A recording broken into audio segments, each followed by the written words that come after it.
तो ये हो गया दिन भर का रिवीजन। अब पाठशाला की पहली class. Modi Yogi mission mode में आ गए हैं। इंडी गठबंधन फिर झूठ फैलाता कैसे पकड़ा गया।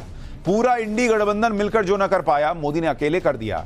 यूपी में सीएम योगी ने ऐसा क्या कह दिया कि कार्यकर्ताओं का जोश सुपर हाई है। राहुल गांधी के फ्लॉप शो को हिट दिखाने के लिए कांग्रेस का जुगाड़ तंत्र, और तिहाड़ में क्या ऐसा कुछ हो रहा है कि केजरीवाल कोमा में चले जाएंगे। सबसे पहले इसका चैप्टर।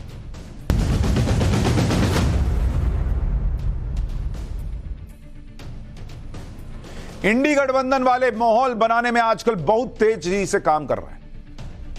बाकी पब्लिक के लिए काम करें ना करें, लेकिन माहौल बनाने में पूरा एकदम तेजी से काम में लग गए।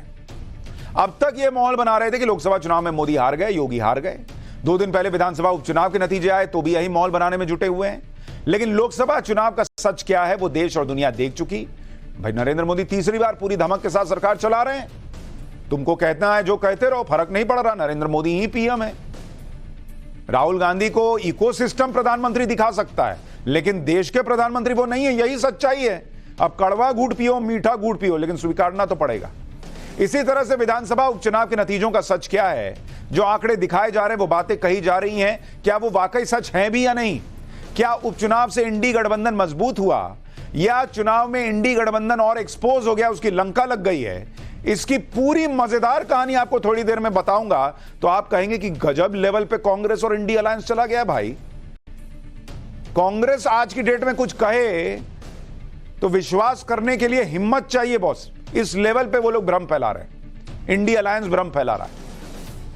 आपको ऐसे ऐसे आंकड़े बताऊंगा जिसे देखने के बाद आपको इंडी गठबंधन के जश्न मनाने पर हंसी भी आएगी, कि जैसे कांग्रेस लगातार तीसरी बार हारने के बाद भी खुश होने पर आमादा थी, उसी तरह से इस बार कर रहे हैं। इंडी गठबंधन की बात थोड़ी देर में करूंगा, लेकिन पहले नरेंद्र मोदी और यूपी के सीएम योगी आदित्यनाथ की बात करता हूं, क्योंकि यह जोड़ी किसी नैरेटिव में फंसे बिना अपने काम पर फोकस कर रही है। मोदी योगी की जोड़ी मिलकर इंडी गठबंधन की झूठ की राजनीति की हवा भी निकाल रही है और अपनी पॉलिटिक्स के पेंच भी लगातार टाइट कर रही है। यह जोड़ी किसी भ्रम की राजनीति में नहीं पड़ती, बल्कि अपने काम पर इसका फोकस रहता है। हमने आपको बताया था कि नरेंद्र मोदी कैसे एक एक चुनौती से निपट रहे हैं। हाल में रूस गए, ऑस्ट्रिया गए, वहां जियोपॉलिटिक्स की चुनौती को निपटाया। देश लौटते ही तीसरे टर्म के अपने पहले बजट की तैयारी में जुट गए। मीटिंग धड़ाधड़ लगातार विकास के काम को आगे बढ़ाने में जुटे हुए हैं। शनिवार को नरेंद्र मोदी मुंबई में थे। उन्होंने करीब 25,000 करोड़ रुपए की योजनाओं की आधारशिला रख दी और साथ में विपक्ष के बेरोजगारी वाले नैरेटिव को धुआं कर दिया। नरेंद्र मोदी ने कहा कि उनकी सरकार में 3 से 4 साल में 8 करोड़ नई नौकरियां पैदा हुई हैं। एक बार प्रधानमंत्री नरेंद्र मोदी को सुनिए, फिर आपको बताऊंगा कि योगी आदित्यनाथ भी कैसे इंडी गठबंधन को लपेटे में लिए चले जा रहे हैं। बीते 3-4 सालों में देश में लगभग 8 करोड़ नए रोजगार मिले हैं। इन आंकड़ों ने रोजगार को लेकर झूठे नैरेटिव गढ़ने वालों की बोलती बंद कर दी है। ये झूठे नैरेटिव वाले निवेश के दुश्मन हैं, इंफ्रास्ट्रक्चर निर्माण के दुश्मन हैं, भारत के विकास के दुश्मन हैं। इनकी हर नीति युवाओं से विश्वासघात और रोजगार को रोकने वाली है, और अब इनकी पोल खुल रही है। भारत की समझदार जनता इनके हर झूठ, हर प्रपंच को नकार रही है। जनता इनके झूठ और प्रपंच को नकारे या न नकारे, लेकिन झूठ बोलना ये लोग छोड़ नहीं रहे। ये तो बार बार दिख रहा है। नरेंद्र मोदी तो अपना मोर्चा संभाले हुए हैं। अभी एसबीआई की एक रिपोर्ट आई, उसमें कहा गया कि 10 साल में नरेंद्र मोदी की सरकार में जो रोजगार के अवसर पैदा हुए वो करोड़ों में करीब 22 करोड़ के आसपास, और यूपीए के जमाने से कई गुना ज्यादा है। अच्छा, उधर यूपी में योगी आदित्यनाथ ने भी लोकसभा चुनाव के प्रदर्शन पर पहली बार खुलकर बात की और अपने विरोधियों को बताया कि वो योगी आदित्यनाथ को कमजोर समझने की गलती ना करें कि नरेंद्र मोदी जो है उनकी सीटें यूपी में कम हो गई, बीजेपी की कम हो गई, तो योगी सरेंडर मोड में आ जाएंगे। योगी ऐसे किसी मोड में नहीं है बॉस। सीएम योगी ने कल लखनऊ में बीजेपी की प्रदेश कार्य समिति की बैठक में हिस्सा लिया। योगी आदित्यनाथ ने कल ऐसा भाषण दिया कि हार से जिन कार्यकर्ताओं का जोश ठंडा पड़ा था, वो जोश फिर से 7वें आसमान पर पहुंच गया। लोकसभा चुनाव में कमजोर प्रदर्शन को पीछे छोड़ते हुए योगी आदित्यनाथ ने फ्यूचर के रोड मैप की बात कही और सबको टाइट करने के लिए कह दिया, टाइट रहने के लिए कह दिया। सीएम योगी ने कहा कि 2027 की जीत के लिए अभी से सबको सुपर एक्टिव होना होगा। उपचुनाव में बीजेपी 10 में से 10 सीटें जीतेगी, यानी एक टारगेट भी दे दिया। किसी भी सूरत में बैकफुट पर आने की जरूरत नहीं है। बीजेपी यूपी में लगातार 4 चुनाव जीती है और आगे भी यह सिलसिला जारी रहेगा। योगी आदित्यनाथ ने अपने भाषण में विपक्ष को भी खूब लपेटा। कहा कि जो विपक्ष चुनाव से पहले हार मानकर बैठ गया था, वो फिर से उछल कूद कर रहा है। एक बार सुनिए सीएम योगी ने क्या कहा, फिर बताऊंगा कि बीजेपी की बैठक में और क्या क्या हुआ है। जीत का यह सिलसिला जो 14, 17, 19, 22 पंचायत चुनाव, नगर निकाय चुनाव, उपचुनावों में बना रहा, यही मोमेंटम 2027 में भी बनेगा। यह हमारा संकल्प आज से होना चाहिए, आज से होना चाहिए। जिस जीत ने विधानसभा को चुनाव भी जिताया, नगर निकायों में भारी सफलता प्रदान कराई, सर्वाधिक चेयरमैन और सर्वाधिक पार्षद भी जिताए, और आजमगढ़ और रामपुर के उपचुनाव में भी विजय पताका भारतीय जनता पार्टी ने अपना गाड़ने का काम किया था। कोई कारण नहीं 10 की 10 उपचुनाव फिर से भारतीय जनता पार्टी अपने पक्ष में करने में सफल हो। जिस विपक्ष ने चुनाव के पहले हिम्मत हार करके बैठ गया था, वो आज फिर से उछल कूद करने का कार्य कर रहा है। जो लोग उछल कूद करने का कुत्सित प्रयास कर रहे हैं, मुझे लगता है इनको दोबारा उछल कूद करने का अवसर ही नहीं मिल पाएगा। यह हम आप सबको आश्वस्त करने के लिए आज यहां पर आए हैं। भारतीय जनता पार्टी के कार्यकर्ता को किसी भी स्थिति में बैकफुट पर आने की आवश्यकता नहीं है। योगी आदित्यनाथ ताल ठोक कर कह रहे हैं कि बीजेपी के किसी कार्यकर्ता को बैकफुट पर आने की जरूरत नहीं है, और इसकी बड़ी वजह ये जो बूस्ट मिलता है वो विकास के कामों से मिलता है। अभी जो मैं एसबीआई की रिपोर्ट बता रहा था, अभी टीम ने अपडेट किया कि एग्जैक्ट आंकड़ा है, नरेंद्र मोदी के 10 साल में करीब 12.5 करोड़ रोजगार के अवसर पैदा हुए, जबकि यूपीए के 10 साल में करीब 3 करोड़ थे। मतलब 4 गुना ज्यादा नरेंद्र मोदी के इस 10 साल में रोजगार के अवसर पैदा हुए हैं। यह एसबीआई की रिपोर्ट है। तो वही योगी मोदी कह रहे हैं कि जब इतना काम किया है तो बैकफुट पे क्या आते हो जी, कोई झूठ फैला रहा है, उसी में तुम लोग लटपटा गए। योगी आदित्यनाथ के इस भाषण की खूब चर्चा भी हो रही है। इस भाषण के अलग अलग मायने निकाले जा रहे हैं। भाई जैसे लोकसभा चुनाव के दौरान विपक्ष ये बात खूब उड़ा रहा था कि चुनाव के बाद नरेंद्र मोदी यूपी का मुख्यमंत्री बदल देंगे। चुनाव में खराब प्रदर्शन के बाद इस चर्चा ने और जोर पकड़ाई। लेकिन कल योगी आदित्यनाथ ने एक साथ कई कंफ्यूजन दूर कर दिए। उन्होंने कहा कि कार्यकर्ताओं को बैकफुट पर आने की जरूरत नहीं है। सीधा संदेश यह दिया कि योगी आदित्यनाथ बैकफुट पर नहीं आने वाले।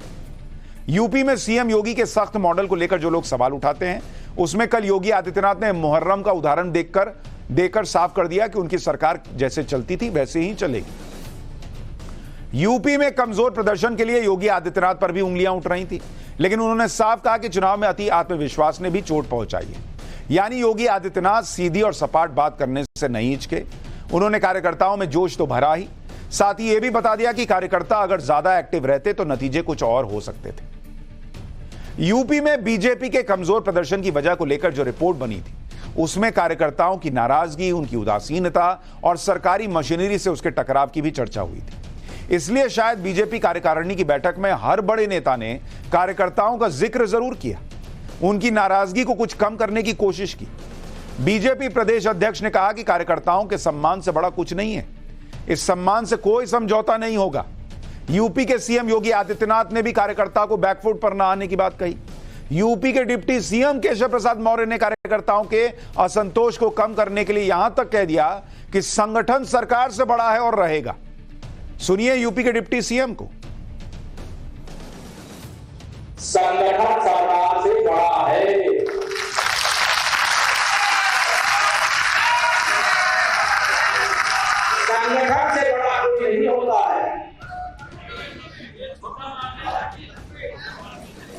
संगठन सरकार से बड़ा है, बड़ा था, बड़ा रहेगा। यानी बीजेपी ये समझ रही है कि 240 सीटें आने के बावजूद जहां कुछ कमी रही, वो कमी कार्यकर्ता ही दूर कर सकता है। जो मैंने आपको पिछली बार कहा भी था कि भाई अधिकारी सरकार चलाने में मदद कर सकते हैं, लेकिन सरकार बनाता कार्यकर्ता है, वही मेहनत करता है, वही पसीना बहाता है। आप बन गए सीएम तो अधिकारी आपकी सुनेगा, कल को कोई और बनेगा उसकी सुनेगा। कार्यकर्ता आपके लिए ही लड़ता भिड़ता है और अपना पसीना बहाता है पार्टी के लिए, उसकी विचारधारा के लिए। यानी कोई एक दूसरे पर दोष नहीं डाल रहा, बीजेपी में यह दिख रहा है। कोई लड़ाई नहीं हो रही, कोई टकराव नहीं हो रहा। जो असली बात है उसे खुलकर कहा जा रहा है और जो कमियां हैं उन्हें ठीक करने की तैयारी की गई। और यह आज नहीं हो रहा, यह तब से हो रहा है जब से लोकसभा चुनाव के नतीजे आए। खासतौर पर यूपी को लेकर बीजेपी ने लगातार मीटिंग की, पूरी समीक्षा की। जो लोग ये सोच रहे हैं कि भाई बीजेपी तो लग रहा है पता नहीं साइलेंट मोड में चली गई है, नहीं बॉस, वो लगातार काम कर रही है। आप देखिए कि जब लोकसभा चुनाव के यूपी के नतीजे आए तो उसके बाद प्रदेश अध्यक्ष ने सभी उम्मीदवारों को बुलाकर यूपी के नतीजों की समीक्षा की। फिर हारी हुई सीटों पर नेताओं की एक टीम भेजकर बीजेपी ने समीक्षा करवाई। फिर बीजेपी के केंद्रीय नेतृत्व से बीएल संतोष ने लखनऊ जाकर मीटिंग की। बीएल संतोष की मीटिंग में हर क्षेत्र के पदाधिकारियों से उनका आकलन पूछा गया। फिर संगठन के हर स्तर पर बीजेपी ने यूपी के लोकसभा नतीजों का मंथन किया। फिर यूपी बीजेपी की प्रदेश कार्य समिति की बैठक में खुलकर बात हुई। बीजेपी ने हार के कारण पहचाने और हार के बाद आगे का रोड मैप तैयार किया। यानी बीजेपी लगातार एक एक परत जो है वो उधेड़ रही है कि जड़ तक पहुंचे कि कहां कमी रह गई। और कांग्रेस 99 में नाचने में व्यस्त है कि अरे गजब कर दिया, sir sir sir sir sir. अभी बीजेपी का टारगेट है उपचुनाव जो 10 सीटों पर होने वाला है, और इसके बाद 2027 का बड़ा चुनाव जिसमें अभी 3 साल का वक्त है। लेकिन बीजेपी ने अभी से तैयारी करनी शुरू कर दी है। यानी एक तरफ बीजेपी है जो तीसरी बार सरकार बनाने के बावजूद अपने प्रदर्शन पर मंथन कर रही है, कमियों को दूर करने पे काम कर रही है, आगे की तैयारी कर रही है। वहीं दूसरी तरफ इंडी गठबंधन है जिसे अपना नैरेटिव बनाने और उसी के जश्न में खुश रहने से फुर्सत नहीं है। जबकि दुनिया जानती है कि ये लोग लगातार तीसरी बार नरेंद्र मोदी से आ रहे हैं, फिर भी माहौल ऐसा बना रहे हैं जैसे जीत गए। इनको लगता है माहौल बना के सरकार बना लेंगे। ऐसा होने लगता बॉस, इकोसिस्टम से सरकारें बनती, सोशल मीडिया से सरकारें बनती, तो फिर तो जमीन पर काम करने की जरूरत किसी को नहीं पड़ती, सब सोशल मीडिया पे छाए रहते। ये लोग माहौल देके कैसे बनाते हैं। विधानसभा सीटों पर अभी उपचुनाव हुआ, उसको लेके भी माहौल बना दिए। 2 दिन से इंडी गठबंधन और इनका जो भोंपू मीडिया है वो इसी प्रचार में लगा हुआ है कि इंडी गठबंधन ने गजब कर दिया। 7 राज्यों की 13 सीटों पर हुए उपचुनाव में इंडी गठबंधन इसी भ्रम में को फैलाने में लगा है कि उनके गठबंधन ने तो डंका पीट दिया, बीजेपी को हरा दिया। कांग्रेस सोशल मीडिया पर इस तरह माहौल बना रही है कि इंडी गठबंधन ने 13 में से 10 सीट जीत ली। इंडी गठबंधन ने, कांग्रेस ये कहने लगी कि नरेंद्र मोदी को जनता ने फिर नकार दिया, उनका गठबंधन जीत गया और नरेंद्र मोदी के डर और नफरत की हार हो गई। राहुल गांधी ने भी दावा कर दिया कि 7 राज्यों में हुए उपचुनाव के नतीजों ने स्पष्ट कर दिया कि बीजेपी का बुना भय और भ्रम का जाल टूट चुका है। अब भ्रम का जाल किसका टूटा है और कौन अब भी भ्रम में जी रहा है, यह आपको थोड़ी देर में बताऊंगा। पहले एक बार उपचुनाव के नतीजों पर कांग्रेस नेता सुप्रिया श्रीनेत को सुनिए जरा, फिर जब फैक्ट बताऊंगा तो बहुत मजा आने वाला है आपको। 7 राज्यों में हुए उपचुनाव के नतीजे बेहद शानदार हैं। इंडिया गठबंधन 13 में से 10 सीटें जीता है, एक पर एक इंडिपेंडेंट की विजय हुई है। भारतीय जनता पार्टी वाले 13 सीट लड़े थे, 11 सीट पर हारे हैं, मात्र 2 जीते हैं। यह देश सिरे से बीजेपी को नकार रहा है। यह देश नरेंद्र मोदी को 1 महीने के अंदर ही एक और बड़ा संदेश दे रहा है।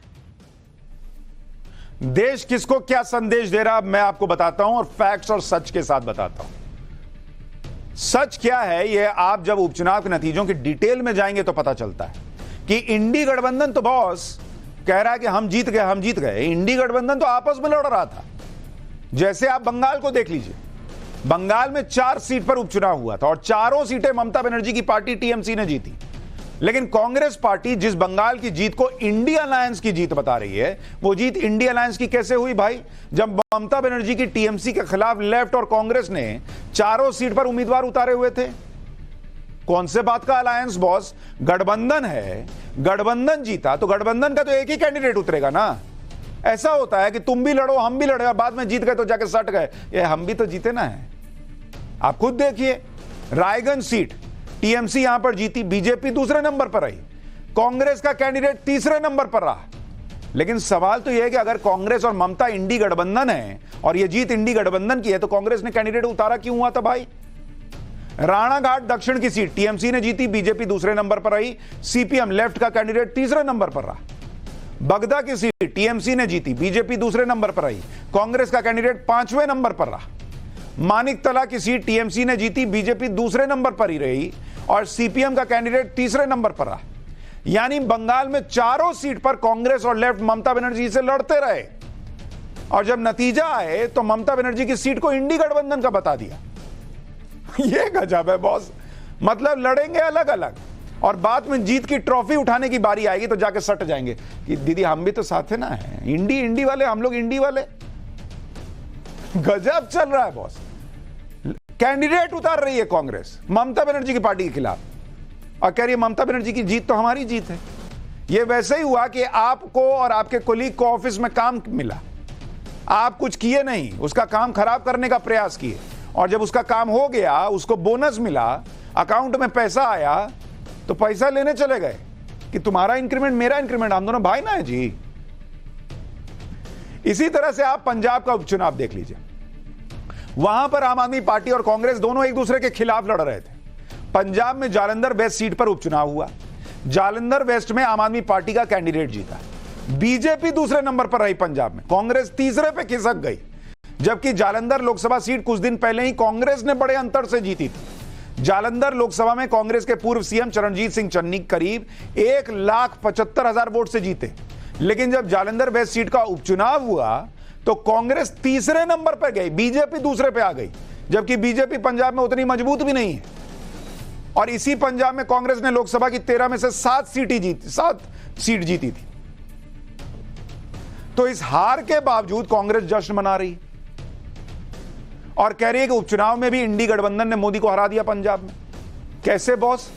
पंजाब में इंडी गठबंधन की 2 पार्टियां आपस में लड़ रही हैं, आम आदमी पार्टी का कैंडिडेट लड़ रहा है, कांग्रेस का भी लड़ रहा है, कांग्रेस अपनी मजबूत सीट गवा दे रही है और कह रहे हैं कि हम जीत गए, मतलब कांग्रेस का फॉर्मूला बड़ा सिंपल है, राहुल गांधी और कांग्रेस चुनाव नहीं जीत सकते हैं तो क्या हुआ, जो जीतेगा हम उसको अपना बोल देंगे। वो एक मोहर लेके चल रहा है, जो जीतेगा ठप्पा लगा देंगे।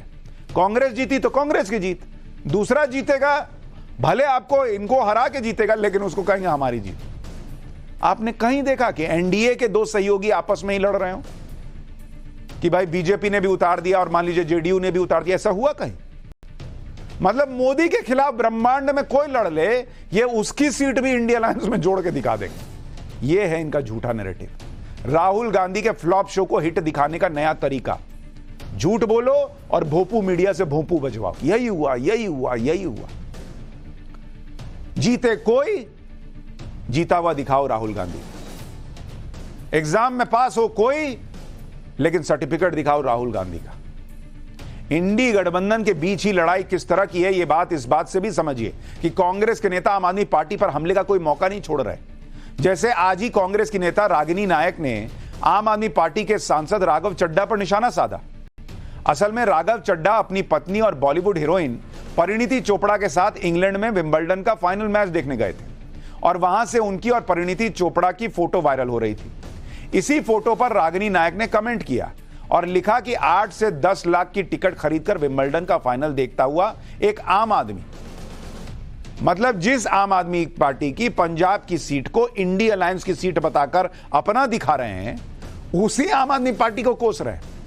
अच्छा, ये बात सही भी है कि ये खुद को आम आदमी कहते हैं लेकिन विंबलडन का फाइनल मैच देखने जाते हैं, वहां पर बड़े बड़े वीआईपी आते हैं। ये तस्वीर देखिए, विंबलडन के फाइनल में तो दुनिया भर के वीआईपी और खास लोग दिखते हैं और जब आम आदमी पार्टी का नेता वहां पर पहुंचे तो फिर सवाल उठते हैं कि ये किस तरह से खुद को आम आदमी कहते हैं। लेकिन यहां सवाल तो इंडी गठबंधन का है, वो खुद को कैसे गठबंधन कहते हैं और कहते हैं कि वो मोदी से जीत गए, जबकि इनके गठबंधन का हाल तो ये है कि एक दूसरे को कोस रहे हैं, एक दूसरे के खिलाफ चुनाव में लड़ रहे हैं। इसी तरह से बिहार की सीट देख लीजिए, बिहार में रुपौली सीट पर उपचुनाव हुआ, वहां पर निर्दलीय शंकर सिंह चुनाव जीते। आरजेडी की बीमा भारती तीसरे नंबर पर रही। बीमा भारती अभी लोकसभा का चुनाव पूर्णिया से हारी, लेकिन उपचुनाव में फिर लालू यादव ने बीमा भारती को टिकट दिया और बीमा भारती फिर चुनाव हार गई। बीमा भारती तब भी चुनाव हार गई जब पूर्णिया के सांसद पप्पू यादव ने उन्हें समर्थन दिया। इसके बावजूद वो तीसरे नंबर पर है। अब ये इंडी गठबंधन की हार नहीं तो और क्या है, लेकिन इंडी गठबंधन की जीत, इंडी गठबंधन की जीत, 10 पे इंडी गठबंधन जीत गया। हम भले एक दूसरे के खिलाफ लड़े लेकिन जीत गए। इसी तरह से आप दूसरी सीटों को भी देखेंगे तो ऐसी कोई जीत नहीं हुई कि इंडी गठबंधन इस पर जश्न मनाए या डंका पीटे, क्योंकि मध्य प्रदेश की एक सीट अमरवाड़ा में उपचुनाव हुआ। अमरवाड़ा कांग्रेस के गढ़ छिंदवाड़ा की सीट है, वहां कांग्रेस हार गई। इनको तो आंसू आना चाहिए आंख में कि हम छिंदवाड़ा में भी हार रहे हैं, लेकिन नहीं, गजब हो गया, गजब हो गया राहुल जी, गजब। हिमाचल प्रदेश की 3 में से 2 सीटें कांग्रेस ने जीती। एक पर तो मुख्यमंत्री सुक्खू की पत्नी लड़ रही थी, वो भी हारने का सोच रहे थे क्या? इन दोनों सीटों पर पिछली बार निर्दलीय जीते थे, इन्होंने बीजेपी से नहीं छीनी, निर्दलीय से जीते। उत्तराखंड की 2 सीटों पर कांग्रेस जीती, उसमें एक सीट बद्रीनाथ की सीट पिछली बार भी कांग्रेस के पास ही थी।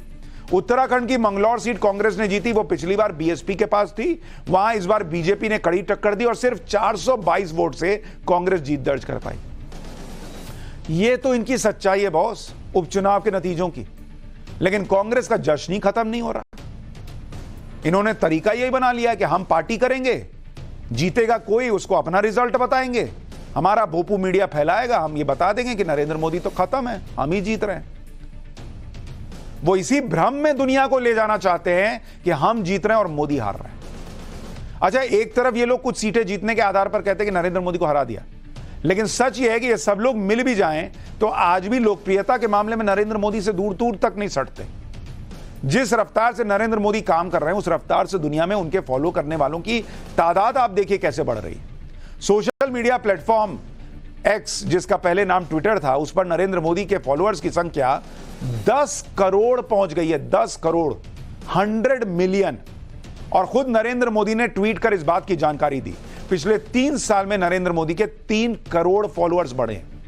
सोशल मीडिया पर नरेंद्र मोदी पहले से ही दुनिया में सबसे ज्यादा फॉलो किए जाने वाले ग्लोबल नेता हैं। मतलब इतना दुनिया में किसी का फॉलोअर नहीं है ट्विटर पर। अगर दूसरे राष्ट्रीय अध्यक्षों की बात करें तो नरेंद्र मोदी के आगे कोई दुनिया का नेता नहीं टिकता, यहां वाले तो छोड़ ही दीजिए। ट्विटर पर फॉलोअर्स के मामले में दूसरे नंबर पर अमेरिका के राष्ट्रपति जो बाइडेन हैं, जिनके 3 करोड़ 81 लाख फॉलोअर्स हैं। नरेंद्र मोदी 10 करोड़, दूसरा नंबर वाला 4 करोड़ भी नहीं है। तुर्की के राष्ट्रपति एर्दोगन ने 2 करोड़ 15 लाख फॉलोअर्स बना रखे हैं। दुबई के शासक एच शेख मोहम्मद के 1 करोड़ 12 लाख फॉलोअर्स हैं। और कनाडा वाले पीएम जस्टिन ट्रूडो, जो इधर उधर से उछलते रहते हैं, उनके 65 लाख फॉलोअर्स हैं।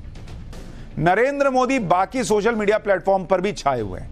यूट्यूब पर उनके 2.5 करोड़ सब्सक्राइबर हैं और इंस्टाग्राम पर 9 करोड़ से ज्यादा फॉलोअर्स हैं। और अगर देश में बाकी नेताओं से तुलना करें तो भी कोई नेता नरेंद्र मोदी के आसपास नहीं दिखता। जबकि कांग्रेस कुछ दिन पहले लोकसभा टीवी के यूट्यूब चैनल के व्यूज दिखाकर राहुल गांधी को सोशल मीडिया का शेयर बता रही। मजेदार बात यह है कि राहुल गांधी तो छोड़िए, पूरा इंडी गठबंधन, उसके सभी नेताओं के फॉलोअर्स को भी अगर मिला दीजिए तो भी फॉलोअर्स के मामले में इंडी गठबंधन नरेंद्र मोदी से पीछे। आप देखिए ट्विटर पर फॉलोअर, माहौल बनाने से सरकार बनती है बॉस। ट्विटर पर देखिए, ट्विटर पर नरेंद्र मोदी 10 करोड़ फॉलोअर है उनके, 10 करोड़ फॉलोअर्स।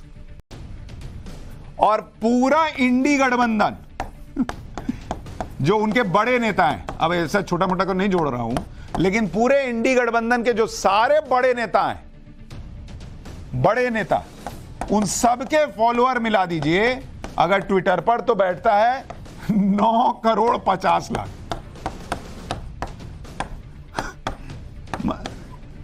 9 करोड़ 50 लाख। ये वैसे ही है जैसे पूरा इंडी गठबंधन मिला के 235 सीट लाया और बीजेपी अकेले 240। राहुल गांधी के तो 2 करोड़ 64 लाख फॉलोअर है। नरेंद्र मोदी 10 करोड़, राहुल गांधी 2 करोड़ 64 लाख। लेकिन नहीं, राहुल गांधी तो गजबे किए हुए। केजरीवाल 2,75,00,000, अखिलेश यादव 1,99,00,000, ममता बनर्जी 74 लाख, उमर अब्दुल्ला 31 लाख, शरद पवार 29 लाख, स्टैलिन 38 लाख। सब मिला के भी नरेंद्र मोदी की लोकप्रियता नहीं छू पा रहे। यानी लोकप्रियता के मामले में इंडी गठबंधन का पूरा कुनबा भी साथ खड़ा हो जाए तो भी नरेंद्र मोदी से पानी मांगेगा। लेकिन यह सारी सच्चाई इंडी गठबंधन को या तो दिखती नहीं या वो दिखाना नहीं चाहते, क्योंकि उन्हें तो भ्रम की राजनीति में ही आजकल मजा आ रहा है। भ्रम की ऐसी राजनीति करने में इंडी गठबंधन का हर नेता आगे रहता है। अरविंद केजरीवाल इस रेस में किसी से पिछड़ना नहीं चाहते। कल से अरविंद केजरीवाल की सेहत को लेकर फिर से आम आदमी पार्टी ने आरोप लगाना शुरू कर दिया कि जेल में केजरीवाल की जान को जानबूझकर खतरे में डाला जा रहा है। आम आदमी पार्टी ने तो यहां तक कह दिया कि अरविंद केजरीवाल कोमा में जा सकते हैं, उन्हें ब्रेन स्ट्रोक हो सकता है। आम आदमी पार्टी की तरफ से 3 बड़े आरोप लगा दिए गए। पहला आरोप यह कि अरविंद केजरीवाल डायबिटिक हैं, उन्हें सही मेडिकल सुविधा नहीं मिल रही, इससे उनकी जान को खतरा हो सकता है। दूसरा यह कि अरविंद केजरीवाल का शुगर लेवल कई बार लगातार खतरनाक स्तर तक गिरा है। तीसरा, जेल में अरविंद केजरीवाल का वजन 8.5 किलो गिर गया। एक बार आम आदमी पार्टी के नेता को सुनिए वो क्या कह रहे हैं, फिर आपको बताऊंगा कि केजरीवाल के वजन गिरने को लेकर तिहाड़ जेल प्रशासन क्या कह रहा है। 21 मार्च से लेके आज तक अरविंद केजरीवाल जी का वजन 8.5 किलो कम हो गया है। जिस दिन ईडी ने उनको गिरफ्तार किया था उनका वजन 70 किलो था, और अब तिहाड़ जेल में जब मेडिकल चेकअप हुआ तो उनका वजन 61.5 केजीज है, 8.5 किलो कम। कि अगर अरविंद केजरीवाल जी के स्वास्थ्य को कुछ हुआ तो ये देश तो क्या, भगवान भी उनको माफ नहीं करेगा। 50 से भी कम गया शुगर लेवल, और आप जानते हैं कि शुगर बढ़ना तो एक बार आप कंट्रोल कर सकते हैं। अगर शुगर आपका लगातार गिर रहा है और अचानक ऐसे गिर रहा है, सोते समय गिर रहा है, तो कोई भी व्यक्ति कोमा में जा सकता है। लेकिन अरविंद केजरीवाल की सेहत को लेकर जो आरोप लगाए जा रहे हैं उसका सच खुद तिहाड़ प्रशासन ने बताया। तिहाड़ प्रशासन ने बताया कि 1 अप्रैल को जब अरविंद केजरीवाल को तिहाड़ जेल लाया गया था उस वक्त उनका वजन 65 किलो था। जब 10 मई को कैंपेन के लिए केजरीवाल को जमानत मिली तो उनका वजन 64 किलो था। जब 2 जून को अरविंद केजरीवाल ने सरेंडर किया तब उनका वजन 63.5 किलो था, और आज उनका वजन 61.5 किलो है। यानी 2 जून के बाद अरविंद केजरीवाल का वजन 2 किलो ही कम हुआ। और ऐसा भी नहीं कि अरविंद केजरीवाल का वजन अचानक से और तेजी से गिर रहा है, जैसा आम आदमी पार्टी दावा कर रही है। तिहाड़ प्रशासन ने भी सीनियर मेडिकल ऑफिसर के हवाले से यह बताया कि वजन कम होने की वजह कम मात्रा में खाना या कम मात्रा में कैलोरी लेना भी हो सकता है। तो ऐसे में सवाल उठता है कि क्या अरविंद केजरीवाल जानबूझकर कम खाना खा रहे हैं? क्योंकि तिहाड़ के सूत्रों के मुताबिक अरविंद केजरीवाल को तो घर का बना खाना दिया जा रहा है, लेकिन 3 जून से वो पूरा खाना नहीं खा रहे। जहां तक अरविंद केजरीवाल की सेहत से खिलवाड़ का आरोप है तो खुद एम्स का मेडिकल बोर्ड लगातार उनकी सेहत की निगरानी कर रहा है, और अरविंद केजरीवाल की पत्नी लगातार इस मेडिकल बोर्ड के संपर्क में है। तिहाड़ प्रशासन ने भी बताया कि अरविंद केजरीवाल का ब्लड प्रेशर, शुगर लेवल और वजन लगातार मॉनिटर हो रहा है। उन्हें उनकी बीमारी के मुताबिक ट्रीटमेंट दिया जा रहा है। लगातार 3 दिन में 3 बार घर का खाना मिलता है।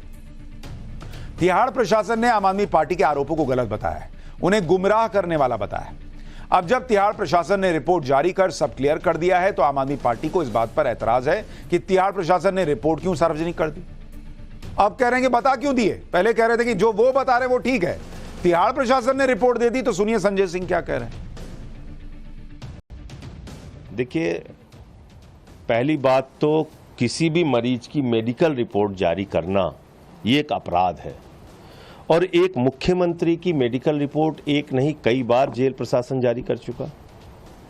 आप ये साबित कर रहे हैं कि आप अरविंद केजरीवाल की जिंदगी के साथ खिलवाड़ कर रहे हैं। अरविंद केजरीवाल दिल्ली के मुख्यमंत्री हैं। हम तो यही चाहते हैं कि वो स्वस्थ रहें और उनकी सेहत में कोई लापरवाही ना बरती जाए और बेस्ट से बेस्ट ट्रीटमेंट उनको मिले। लेकिन आम आदमी पार्टी को भी यह समझना होगा कि अरविंद केजरीवाल की सेहत की लगातार निगरानी की जा रही है, इसलिए उनकी सेहत को लेकर लगातार विवाद बनाना और सुर्खियों में बने रहने की कोशिश करना भी सही नहीं। खैर, अरविंद केजरीवाल की जान को कोई खतरा तो तिहाड़ की रिपोर्ट से नहीं लगता, लेकिन डोनाल्ड ट्रंप की जान को खतरा जरूर था। पाठशाला में अब अगली क्लास, डोनाल्ड ट्रंप पर गोली चलाने वाले को किसने भेजा? क्या खुलासा हुआ है? ट्रंप के पीछे बैठी सीक्रेट लड़की का वीडियो क्या राज खोल रहा है? पहले जापान, अब अमेरिका, क्या सारे दक्षिणपंथी नेताओं पर जानलेवा हमला हो रहा और अगला नंबर किसका है? अब इसका चैप्टर